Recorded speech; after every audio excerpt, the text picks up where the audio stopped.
So the second procedure that I will going to do is all about the upper airway suctioning and tracheobronchial suctioning. So suctioning is described as the mechanical aspiration of pulmonary secretions from a patient with an artificial airway in position. So the decision to suction should be based on individual patient assessment and the following clinical signs that may indicate the need for sanctioning. So sanctioning should be done as rarely as possible and as frequently as needed. So it is indicated during the following. First is the visible or audible secretions such as the rattling or bubbling sound audible with or without stethoscope. Then decreased oxygen saturation levels such as the bradycardia or the tachycardia, then the increased PCO2,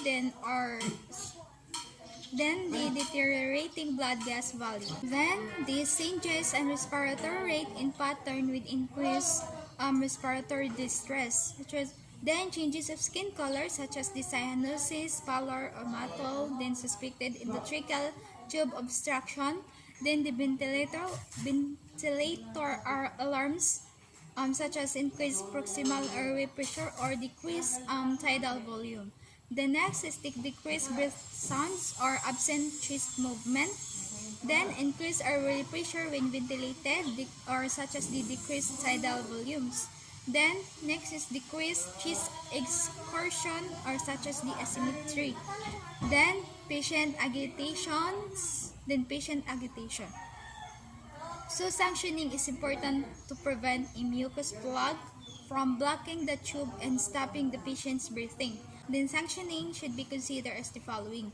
Anytime the patient feels or hears mucus rattling in the tube or the airway. Then in the morning when the patient first wakes up, then when there is an increased respiratory rate such as the working hard to breathe, then before meals, before going outdoors, or before going to sleep. Then precautions with sanctioning are the following.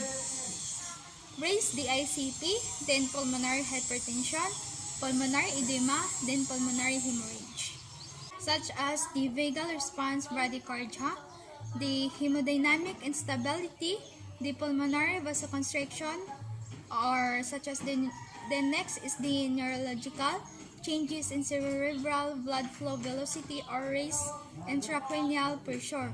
Then decreased oxygen availability and cerebral blood flow increases risk of IBH and hypoxic ischemic encephalopathy infection. Upper airway suctioning is the insertion of a suction catheter connected to a suction machine or a wall outlet into the mouth.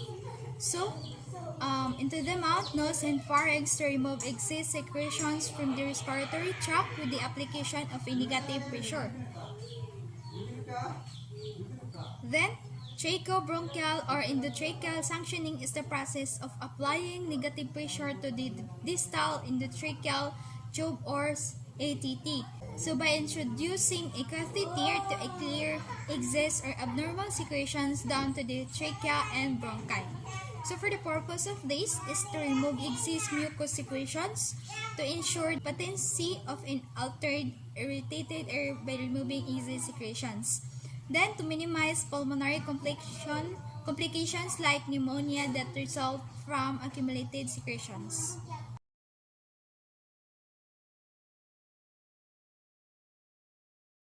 So the first thing to do is pull the tongue forward if necessary using gauge.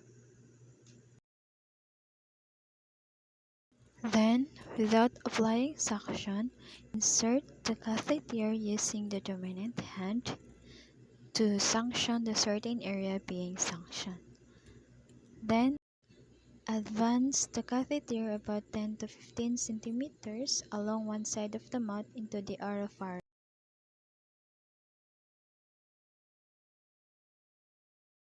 So, the first step is without applying suction, insert the catheter to the pre-measured or recommended distance into either nares and advance it along the floor of the nasal cavity. Then insert it to the nose and never force the catheter against an obstruction. If one nostril is obstructed, try the other to avoid causing injury to the patient.